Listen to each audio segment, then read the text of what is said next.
Americans for Fair Taxation presents the Weekly Chairman's Report, written by Steve Hayes, president of Americans for Fair Taxation, and recorded by Bob Paxton, a volunteer with the Florida Fair Tax Educational Association. And now, this week's Chairman's Report. Hello, I'm Bob Paxton with the AFFT Chairman's Report for Friday, March 29th, 2024. Hidden taxes on Americans. Another reason D.C. loves the income tax. While President Biden's proposed budget may get him votes, after all, who doesn't like a free lunch? He's being rather dishonest about how he's going to pay for it. Now, the president would like us to believe that the lunch is really free, but in reality, it's not.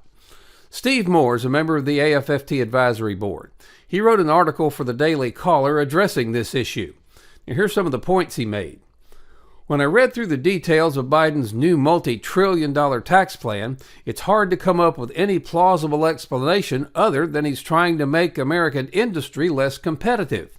Biden's tax scheme would hobble U.S. businesses with nearly the highest corporate tax rate in the world, higher than our primary competitors. When the Trump tax reform lowered the corporate tax rate to 21%, it brought in over $1 trillion back to the United States. The White House estimates their plan will raise $500 billion over a decade from corporations. And of course, corporations are owned by 130 million Americans with 401k plans and other retirement packages. Not just the top 1% are going to get zapped here. Economist Kevin Hassett, who is Trump's chairman of the Council of Economic Advisors, has shown that corporate tax rates are statistically inversely related to worker wages. Lower tax rates means higher worker pay. So, blue-collar America will pay a large share of the burden of the Biden tax hike. The Biden economics team is in denial on the science. They reject the real-world evidence that high tax rates deter job growth and investment, and they pretend that the rich will bear all the burden of a tax that will hurt all American workers and consumers while benefiting our competitors around the globe. While Steve points out the economic impact of Biden's policies on labor and the Americans that are invested in these evil corporations through their retirement plans, there's another impact that will affect us all. Higher corporate taxes will result in higher prices for everything we buy. This is one of the most damaging aspects of a corporate tax. The corporation may write the check to Uncle Sam, but the money comes from the pockets of individuals. When corporate taxes go up, customers pay higher prices for the things they buy. Employees get smaller salaries and fewer benefits, and shareholders receive smaller dividends. People, individuals, pay every cent of a corporate tax. Now, people look at Amazon and complain that it doesn't pay any taxes. Well, let's assume that Biden forces Amazon to pay $10 billion in federal income taxes. Now, obviously, Amazon doesn't have $10 billion just sitting around waiting for the IRS to scoop it up. They'll need to raise this $10 billion by increasing the price of everything they sell to their customers. And if they can't come up with the entire amount by increasing prices, then they will have to find the remaining money by reducing their labor costs. That means laying people off, hiring fewer people, and or cutting salaries, wages, and benefits for the people who work there. And then, if they can't raise it all through higher prices and reduced labor costs, the rest will just have to come out of their earnings. That would make the company less profitable and would drive the value of their stock down. The result is that every American who has Amazon stock in their retirement plan would see their savings diminished. In conclusion, as Steve clearly states, the choice is easy. Do we want a tax system for funding the federal government that Steve Moore calls the gold standard of tax reform?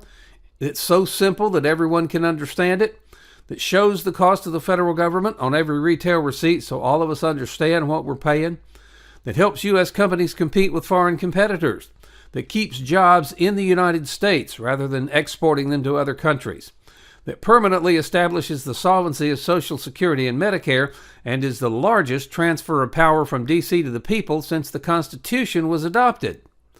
Now, D.C. is ignoring the one real solution that allows us to remain citizens and not subjects, the fair tax. The fair tax is simple, non-invasive, but most of all, it works. The solution? Pass the fair tax. Now, why would D.C. pass the fair tax and give up an almost unlimited source of donations? Well, they won't, at least not voluntarily. The only way they will is if the rest of us demand it. Isn't it time to end this ludicrous tax collection system and the IRS along with it? There's going to be a vote on the fair tax in the House of Representatives. We now have the opportunity to force all members of the House to show where they stand. They can vote for the president income payroll tax system, or they can vote for the fair tax. They can support the corrupt income tax in the IRS, or they can vote to eliminate it. It can't be any simpler than that. They can hide the true cost of their government, or they can pass the fair tax and show everyone the true cost of government on every retail receipt. And finally, they can support the largest transfer of power from government to the people, the fair tax, or they can vote against it. Now, if members think the fair tax needs to be amended to address a problem, they can propose that change. Don't let them get away with rejecting the entire bill because it has a perceived flaw that can be easily addressed, and don't think for a minute there aren't any flaws in the income tax. Help us bring about real tax reform and stop future IRS abuses.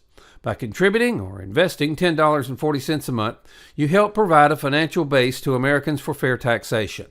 Now, if you can make larger contributions/investments, these will be used not for salaries, as we're all volunteers, but for the needed updates to our economic studies, which will be vital for all future years. Please go to fairtax.org and invest in AFFT and help us pass the fair tax. It's an investment in your and your family's future. This has been the Weekly Chairman's Report, written by Steve Hayes, President of Americans for Fair Taxation. Check back every week for news and information about the fair tax, and learn why the fair tax should replace our antiquated federal income tax system. If you'd like to receive a copy of the Chairman's Report in your inbox every week, sign up at fairtax.org.